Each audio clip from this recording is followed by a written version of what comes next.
Hey everyone and welcome to Storytime. My name is Jake and today we are going to be looking at the subreddit r/maliciouscompliance, where people conform to the letter but not the spirit of a request. If you're new around here, please do hit subscribe down below so that you never miss out on another video. But for now, let's sit back, relax, and enjoy some malicious compliance. He told me to drive it as fast as I could, so I did. This happened about 5 years ago. It was my first week in my first real job, a porter at a local car dealership, and I'd pretty much already resigned myself to the fact that my manager was a douche. He was constantly yelling and swearing at me and the other porters over the smallest stuff.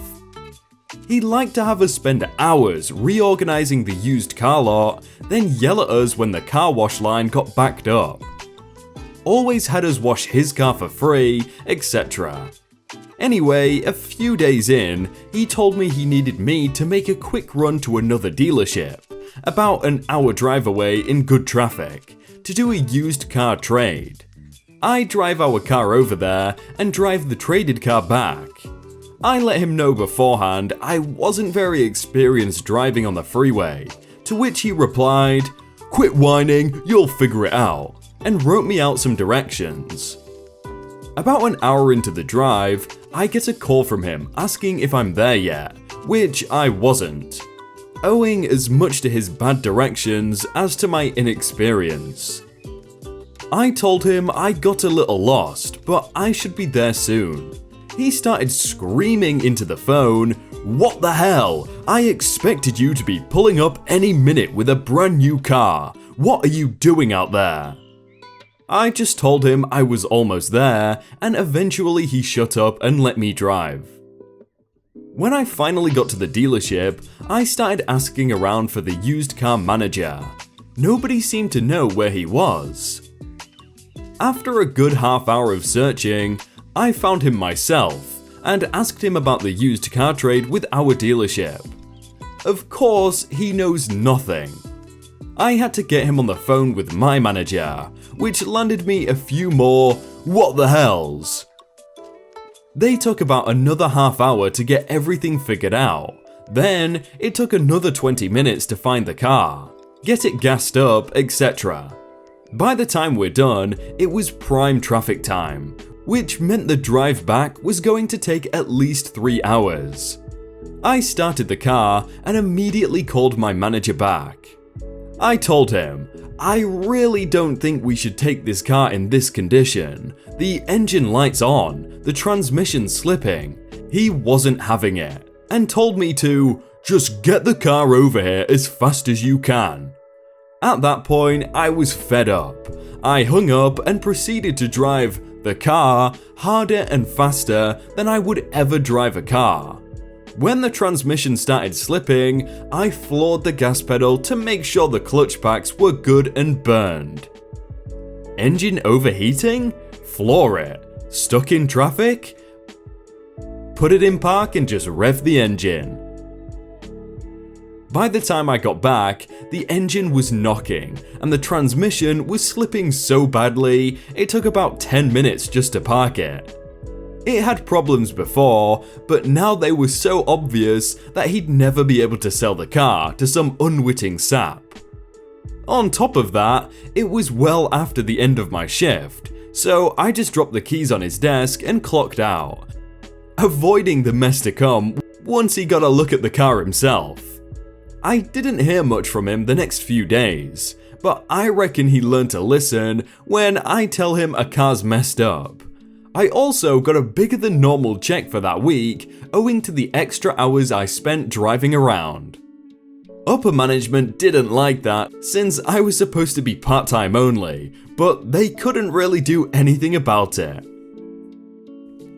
I can only imagine how annoyed everyone in the traffic must have been when he's revving the engine so much, but if they'd have learnt the story, they'd have probably been okay with it.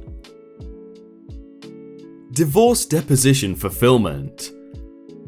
This happened about 18 months ago. I found the paperwork this morning and thought about it. I was going through a nasty divorce, complete with disappearing prenups, and my ex was making threats against my small business. When the deposition came, it requested tons of information about my business. Bank transactions, tax returns, etc., and all documentation regarding asset sales or acquisitions. First, I pushed back and said the administrative burden was excessive. They responded with, "Tough luck."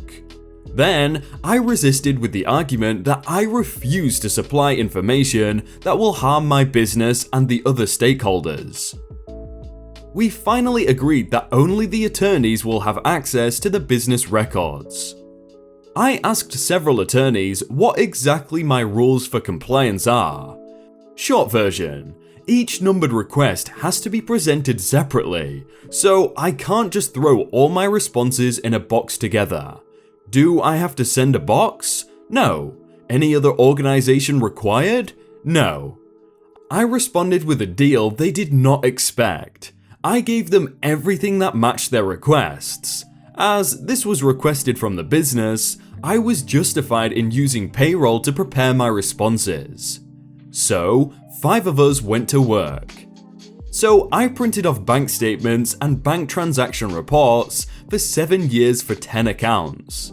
Threw them in a pile, shuffled the whole lot, 1 question, 1 response. As an inventory-based business, every sales transaction is in change of asset, so I added all my sales records to that request. I printed full-page bright orange labels, clearly identifying the case, the question, and business documents attorney eyes only. Then, I banded the stacks very tightly together in piles, about a foot tall, with 500-pound packaging straps. This makes a paperwork bomb that explodes with about 3,000 sheets of paper when you cut the straps. And there's no boxes to put them in after you open them. So, on the last day in the afternoon, I delivered a pickup truck load of paperwork, calmly to a group of expensive attorneys, who were freaking out at the sight of cart after cart worth of paperwork being stacked up in their conference room. I purposely put all my personal documents and the smaller questions on the bottom. There's not enough money in the city to pay the attorneys to even touch this mess, let alone go through it. We settled soon after, and I sent a few employees to recover my documents, unopened. Oh, the guy actually left a picture of them on screen, so I'll show it on screen right now. Wow, that does look like a mess. That goddamn transfer computer.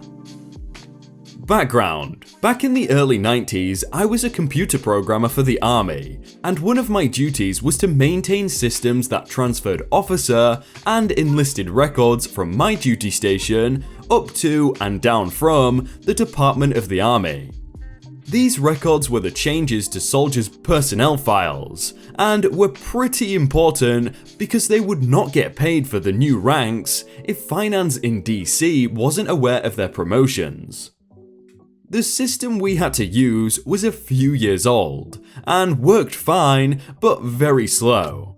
The problem we had was that the phone lines in our building were very old. So old that they still used cloth rather than rubber as insulation, and were very finicky in how they had to be kept for them to work properly. We had so many problems with keeping the phone lines working that the computer was kept in a certain location and never moved, or the connection would not work due to the physical stress the phone line was under, its own weight, and we couldn't connect to DC. The story. I was but a lowly E4 specialist, or SPC, and worked by myself downstairs as the 2 E5s had moved on to other bases, and their replacements had not yet arrived to replace them. The fact that 2 SPCs, there was another SPC downstairs doing a different, very easy job as he was waiting to be medically discharged, were working unsupervised downstairs really got on the nerves of an E6 Staff Sergeant, or SSG, upstairs, who didn't have a whole lot of work after I had created a program that did 90% of his previous work. Since this SSG now had much less work to do, he was forced by our E7 Sergeant First Class, or SFC, to assist in the data entry section, which I think he was not happy with. The SSG talked with our SFC and had the great idea that he should spend half his time supervising me and the other SPC, who worked downstairs, because of course 2 SPC can't be trusted not to mess things up. As an SPC, I had no say in the matter, so I now had an SSG supervising me that had no IT experience and no understanding of the weird issues we had with the wiring downstairs. Well, of course, once the SSG began his supervisory role downstairs, his first order of business was to move everything around to suit whatever vision he had of how the furniture should be set up. The other SPC and I began moving the heavy as hell desks around in a way that the SSG has told us to, until it came to moving the desk with the data transfer computer. This desk was against the wall with permanent marker where the legs should be, electrical tape on the desk to mark where the computer should be, and was never to be moved because of the wiring issue. I informed the SSG that if this computer was moved at all, I did not think it would be able to connect to DC to do our data transfers. The SSG was not impressed with my explanation and forced us to move the desk, while I once again told him this was a bad idea. He also had us try and clean the floor and desk of the permanent marker, but we were unable to fully get it clean, thankfully. Over the next week and a half, I had to report to our SFC every afternoon that we were having comms issues and were unable to transfer our daily updates. When Thursday of the second week came around, our SFC came into our section and wanted an update on our comms issues, as we were missing over a week's worth of updates, as well as our large monthly download of records they needed upstairs to update their systems.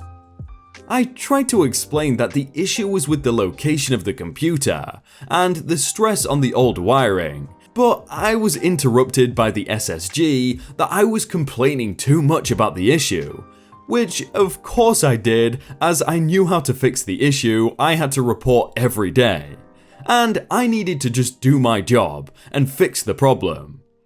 The SFC told me to just fix the problem, and I started doing everything I knew how to over the next few hours to try and get the computer to connect. None of it worked, and at the end of the day, I had to once again report that we were unable to send data.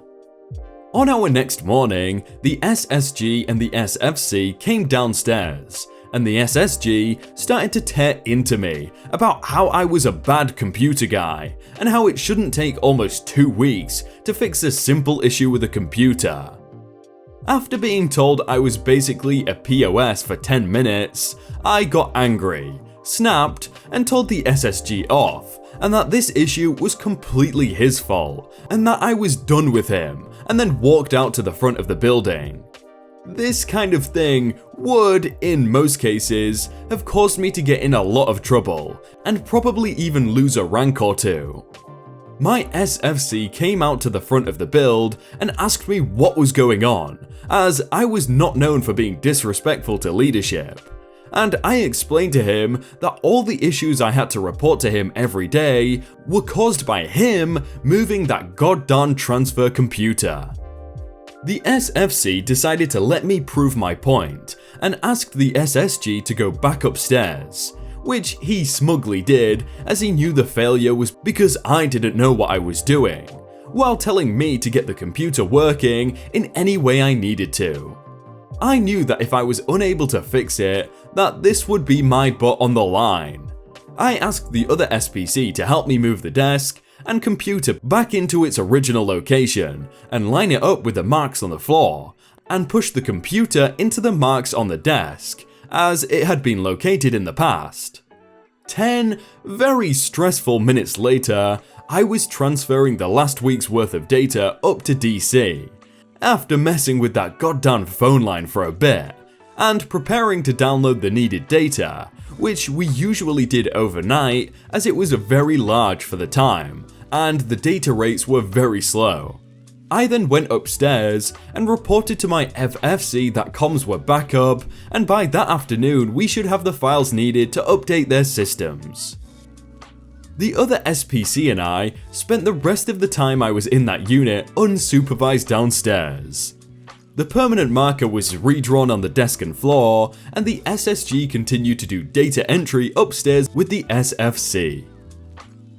Well, I think he learned his lesson there. You don't make a program that makes the guy above you job pretty much redundant, so, you don't want to work with him, so just let him do that.